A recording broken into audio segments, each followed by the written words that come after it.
존경하는 어르신 여러분, 안녕하세요. 날씨가 제법 쌀쌀해졌습니다. 환절기인데 감기 조심하시고 늘 건강 잘 챙기시길 바랍니다.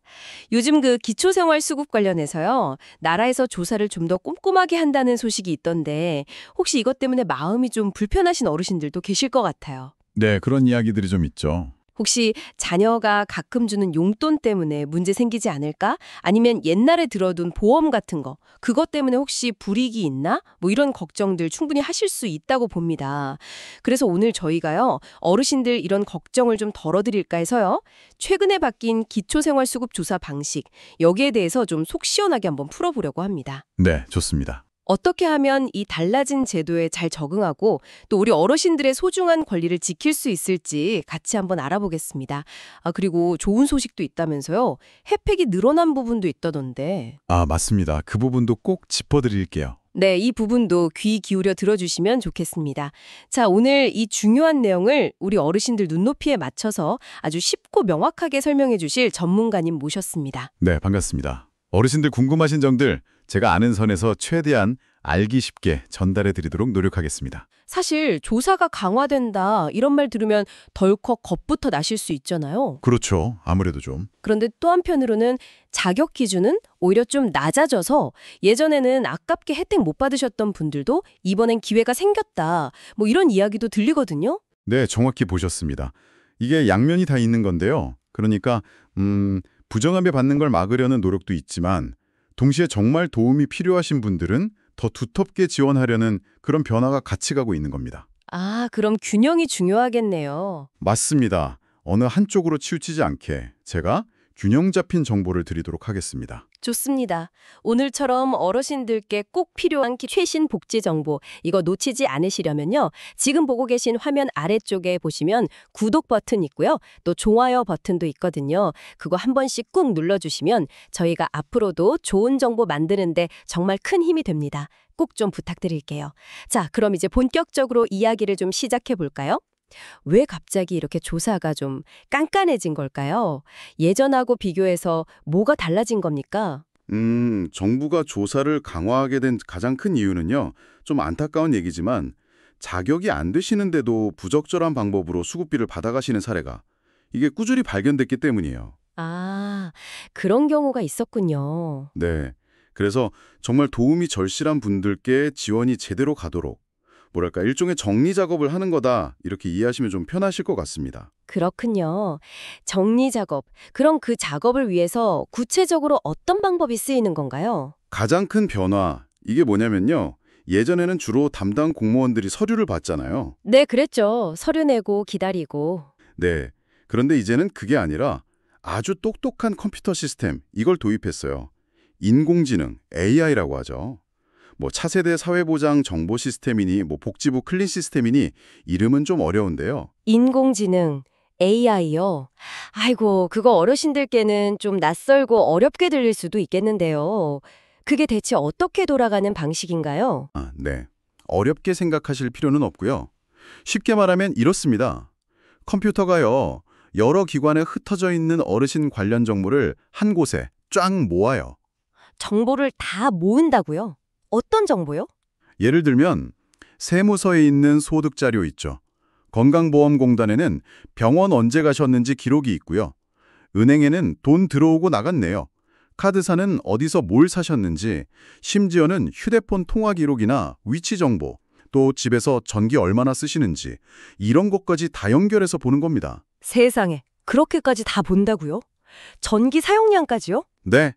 그러니까 통장에 돈이 어떻게 들어오고 나가는지, 카드는 주로 어디서 얼마 쓰시는지, 평소보다 전기를 갑자기 너무 안 쓴다거나, 병원은 얼마나 자주 가시는지, 그리고 요즘 카카오페이 같은 거 많이 쓰시잖아요.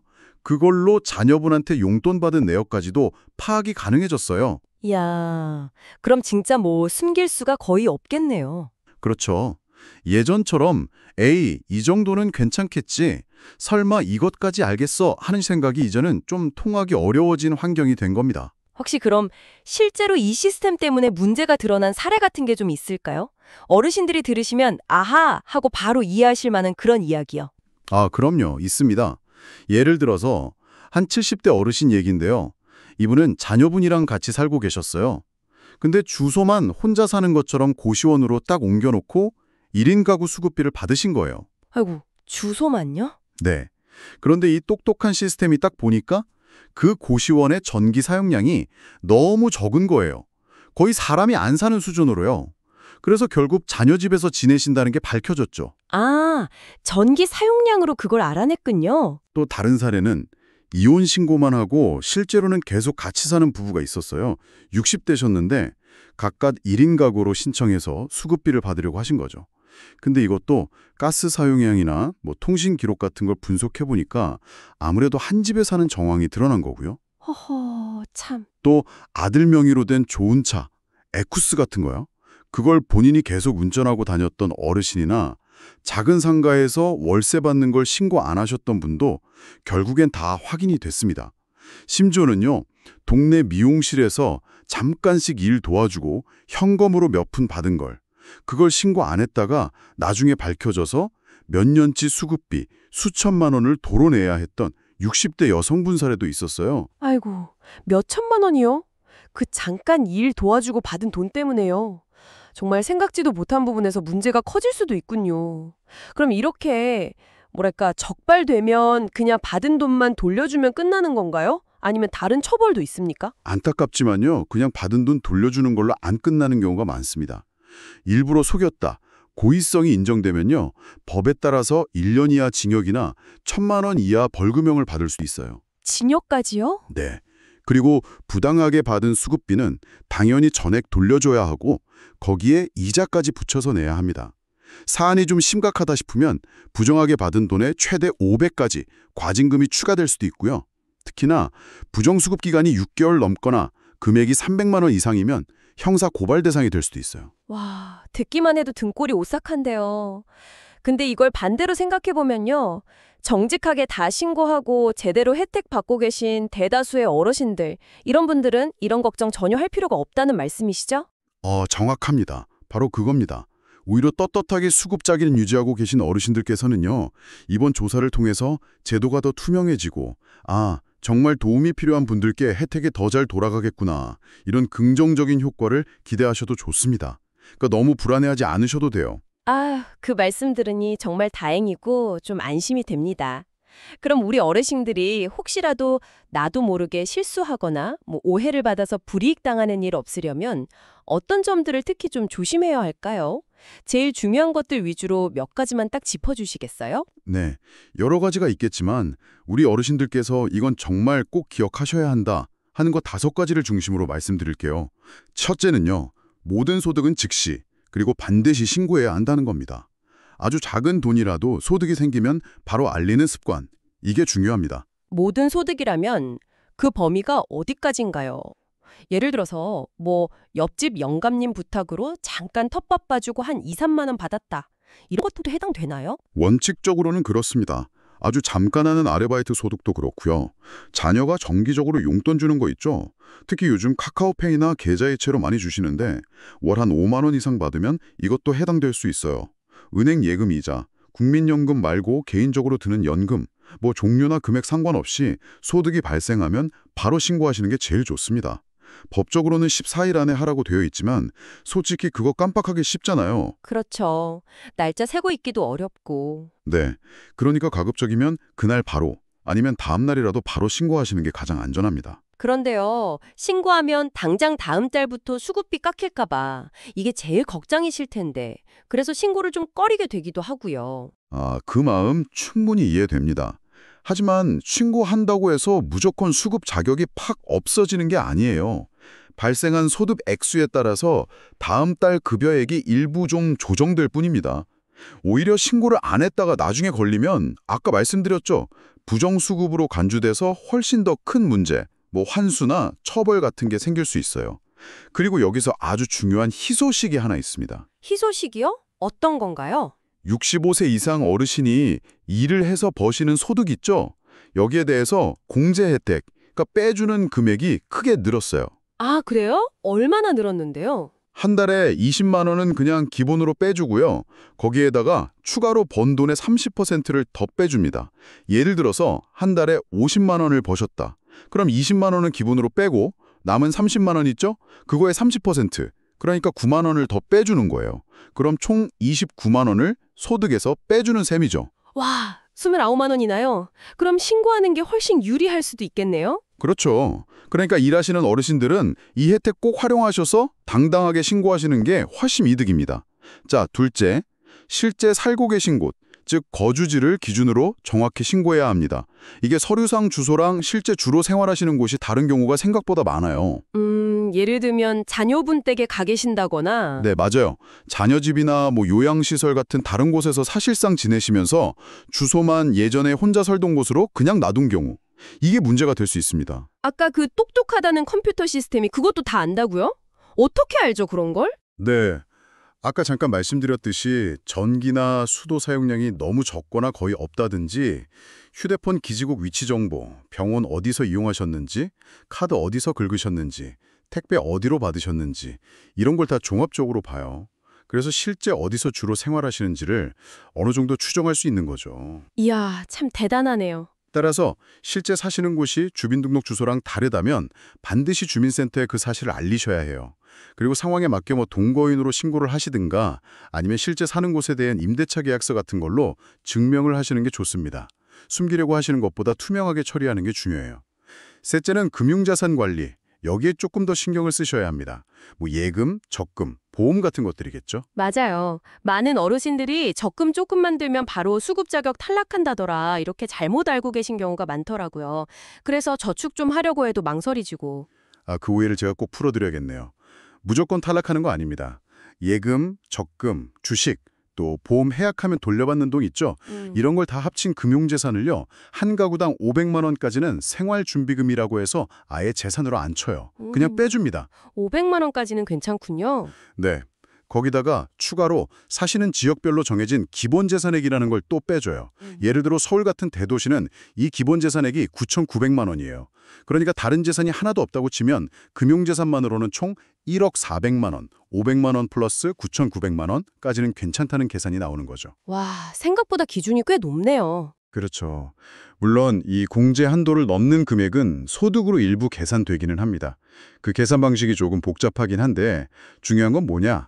공제 한도를 조금 넘었다고 해서 바로 자격이 없어지는 건 아니라는 점이에요. 오히려 노후 대비를 위해서 조금씩 저축하는 게 필요할 수도 있으니까 너무 걱정 마시고 필요하다면 주민센터랑 꼭 상의를 해보세요. 그리고 특히 장기금융저축 공제라는 좋은 제도도 있어요. 3년 이상 유지하는 조건으로 적금 같은 걸 가입하고 신고하면 나중에 만기가 됐을 때 최대 1,000만 원에서 1,500만 원까지 재산 계산에서 빼줄 수도 있습니다. 그러니까 목돈 마련 계획이 있으시면 혼자 고민하지 마시고 꼭 주민센터 담당자랑 먼저 상담하시는 게 현명합니다. 네, 좋은 팁이네요. 자, 그럼 네 번째 주의사항은 뭔가요? 네 번째는 다른 사람 명의 재산을 사용하는 걸 좀 주의하셔야 한다는 겁니다. 예를 들면 자녀나 친척 이름으로 된 자동차를 어르신이 주로 운전하고 다니시거나 아니면 그분들 명의 통장을 어르신이 관리하면서 쓰시는 경우 같은 거요. 아니, 내 이름으로 된 재산도 아닌데 그게 왜 문제가 될 수 있죠? 좀 억울하게 느껴질 수도 있을 것 같은데요? 그렇죠. 그럴 수 있습니다. 하지만 예를 들어 자동차 보험 가입할 때 주 운전자를 누구로 했는지, 하이패스 누가 썼는지, 교통법규 위반했을 때 찍힌 사진 같은 걸 보면 실제 누가 운전하는지 알 수 있거든요. 통장도 마찬가지예요. 돈 들어오고 나가는 패턴이나 어디서 썼는지 이런 걸 분석합니다. 그래서 명의는 다르더라도 실질적으로 어르신이 사용하는 재산으로 볼 수 있다는 점을 좀 유의하셔야 해요. 아, 그렇군요. 참고로 자동차 기준이 좀 완화돼서요. 배기량 2000cc 미만이고 차값 500만 원 이하인 생계형 차는 재산 가치를 좀 낮게 쳐주긴 합니다. 근데 이것도 본인 이름으로 정식 등록하고 사용하실 경우에 해당하는 거고요. 알겠습니다. 그럼 마지막 다섯 번째는 뭔가요? 이게 제일 중요하다고 하셨던 것 같은데. 네, 맞습니다. 마지막 다섯 번째, 특히 생계급여를 받으시거나 신청하시려는 분들은 꼭 확인하셔야 할 내용인데요. 바로 부양의무자 기준이 최근 바뀌었다는 점입니다. 부양의무자 기준. 이거 정말 말 많았잖아요. 예전에는 자녀가 직장 다니거나 재산 조금만 있어도 이것 때문에 수급 자격 얻기 어렵다고 포기하신 분들 정말 많았거든요. 제 주위에도요. 맞습니다. 정말 많은 분들이 이것 때문에 안타깝게 혜택을 못 받으셨죠. 그런데 이게 2025년부터 기준이 아주 대폭 환화됐습니다. 정말요? 얼마나 완화됐는데요? 이제는요, 부양의무자, 그러니까 자녀나 사위, 며느리 같은 분들의 연소득이 1억 3천만 원, 월로 따지면 약 1,083만 원 정도 되거든요. 네. 그걸 넘거나 또는 부동산 같은 일반 재산 가액이 12억 원을 넘는 경우, 이럴 때만 생계급여 수급 자격에 영향을 미칩니다. 금융재산 기준은 별도로 있긴 하지만요. 와, 연소득 1억 3천, 재산 12억이요? 이건 뭐 정말 엄청난 변화네요. 그렇죠. 이 정도면 웬만한 중산층 자녀가 있어도 부모님이 실제로 자녀에게서 부양을 받지 못하고 어렵게 생활하신다면 생계급여를 신청해 볼 가능성이 매우 높아진 겁니다. 이야, 그럼 예전에 자녀 때문에 아쉽게 탈락하셨거나 아예 신청도 포기하셨던 어르신들은 이제 다시 한번 해볼 수 있다는 말씀이시네요. 바로 그 점이 핵심입니다. 이전에 부양의무자 기준 때문에 탈락 통보 받으셨거나 에휴, 우리 애들 때문에 어차피 안 될 거야 하고 지레짐작하고 신청 자체를 포기하셨던 분들 계시다면 이번 기회에 꼭 다시 한번 주민센터에 문의해 보시기를 제가 강력하게 권해드립니다. 네, 이건 정말 중요한 정보네요. 물론 자녀와 연락이 끊겼다거나 부양을 거부당했다는 사실을 좀 증명해야 하는 경우도 있을 수 있지만 가능성이 훨씬 커졌으니까 포기하지 마시고 꼭 상담받아 보세요. 참고로 주거급여나 교육급여는 이미 부양의무자 기준이 없어졌습니다. 네, 이렇게 조심해야 할 점들을 짚어보니까 조사가 깐깐해진 게 실감나면서도 동시에 부양의무자 기준 완화 같은 이런 반가운 소식도 있네요. 아까 혜택이 늘어난 부분도 있다고 하셨는데 구체적으로 어떤 것들이 좋아진 건가요? 네, 좋은 소식도 많습니다. 가장 중요한 건요, 수급 자격을 정하는 기준선 있잖아요. 기준 중위 소득이라고 하는데 이게 2025년에 역대 최대로 인상됐다는 점이에요. 기준 자체가 올라갔군요. 네, 쉽게 말하면 수급자가 될 수 있는 소득 기준 문턱이 낮아져서 더 많은 분들이 혜택을 받으실 수 있게 됐다는 거죠. 그럼 좋은 소식이네요. 예를 들어 얼마나 올라갔나요? 예를 들어 혼자 사시는 1인 가구 어르신, 이 경우에 월소득 인정액, 그러니까 실제 소득이나 재산을 소득으로 바꾼 금액을 합친 게 약 76만 5천 원, 이 정도 이하면 생계급여를 받으실 수 있도록 기준이 올랐습니다. 작년보다 5만 원 이상 오른 금액이에요. 꽤 많이 올랐네요. 네, 의료급여, 주거급여, 교육급여 기준 역시 다 같이 올라서요. 가구원 수에 따라 다르긴 하지만 전반적으로 혜택의 폭이 넓어졌다고 보시면 됩니다. 그 외에도 우리 어르신들께 직접적으로 좀 도움이 될 만한 변화가 또 있을까요? 있습니다. 의료급여 받으시는 분들, 병원이나 약국 가실 때 쓰실 수 있는 건강생활 유지비라는 지원금이 있거든요. 이게 월 6천 원이었는데 1만 2천 원으로 딱 2배 올랐습니다. 어머, 2배나요? 그것도 유용하겠네요. 네, 작지만 도움이 되실 겁니다.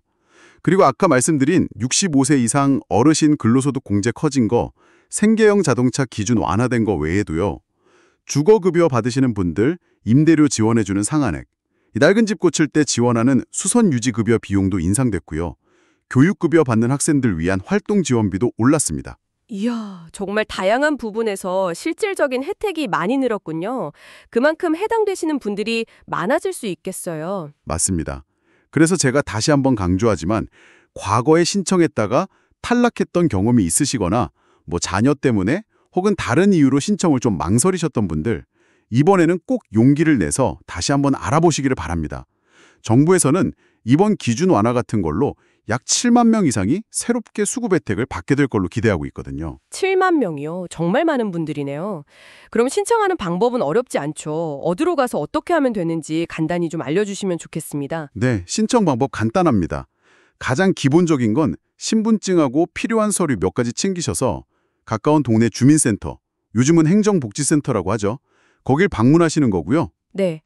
여기 홈페이지나 스마트폰 앱으로도 아주 편리하게 신청하실 수 있어요. 전화로 먼저 상담을 좀 받아보고 싶다 하시면 국번 없이 129번 여기로 전화하시면 보건복지상담센터에서 친절하게 안내해 드릴 겁니다. 129번이요? 네. 그리고 혹시 몸이 불편해서 직접 가시기 어려운 어르신들은요. 주민센터에 요청하시면 담당 공무원이 직접 대구로 찾아가서 상담하고 신청 도와드리는 찾아가는 복지 서비스도 있으니 이용해 보시면 좋겠습니다. 네, 알겠습니다. 혹시라도요, 이런 조사 때문에 주민센터에서 연락을 받게 되면 어떻게 대처하는 게 좋을까요? 덜컥 겁부터 날 것 같은데요. 그럴 수 있죠. 만약에요, 주민센터에서 조사 관련해서 연락, 문자나 전화, 우편 같은 걸 받으시더라도 너무 놀라거나 당황하지 마세요. 그 연락이 무조건 어르신이 뭔가 잘못하셨다, 이런 의미는 아니에요. 아, 확인 차원일 수도 있다. 네, 맞아요. 시스템상에서 뭔가 확인이 필요한 부분이 있어서 연락했을 가능성이 높습니다. 가장 중요한 건 뭐냐면 연락을 무시하거나 피하지 않는 거예요. 안내받은 대로 담당 공무원을 만나서 어떤 점이 궁금해서 연락했는지 차분히 설명을 들어보시고요. 사실대로 솔직하게 말씀하시면 됩니다. 예를 들어 통장에 입금된 내역에 대해 물어보면 이건 자녀가 이번 달 용돈으로 준 겁니다. 라든지 이 통장은 기초연금만 들어오는 통장이에요. 와 같이 구체적으로 설명하시면 오해를 푸는 데 도움이 되죠. 필요하다면 통장 거래 내역이나 임대차 계약서 같은 관련 서류를 보여주시면 되고요. 그렇군요. 차분하게 설명하고 필요한 서류 보여주면 된다. 만약에요, 내가 다 설명했는데도 조사 결과가 좀 억울하게 느껴지면 그땐 어떻게 하죠? 네, 그럴 수도 있습니다. 충분히 설명하고 자료도 냈는데 그래도 조사 결과가 좀 부당하거나 억울하다 느껴지시면요. 그 결과를 통지받은 날로부터 90일 안에 이의 신청을 하실 수 있는 권리가 있습니다. 아, 이의 신청이요? 네, 주민센터나 아까 말씀드린 복지로 홈페이지 통해서 신청 가능하고요.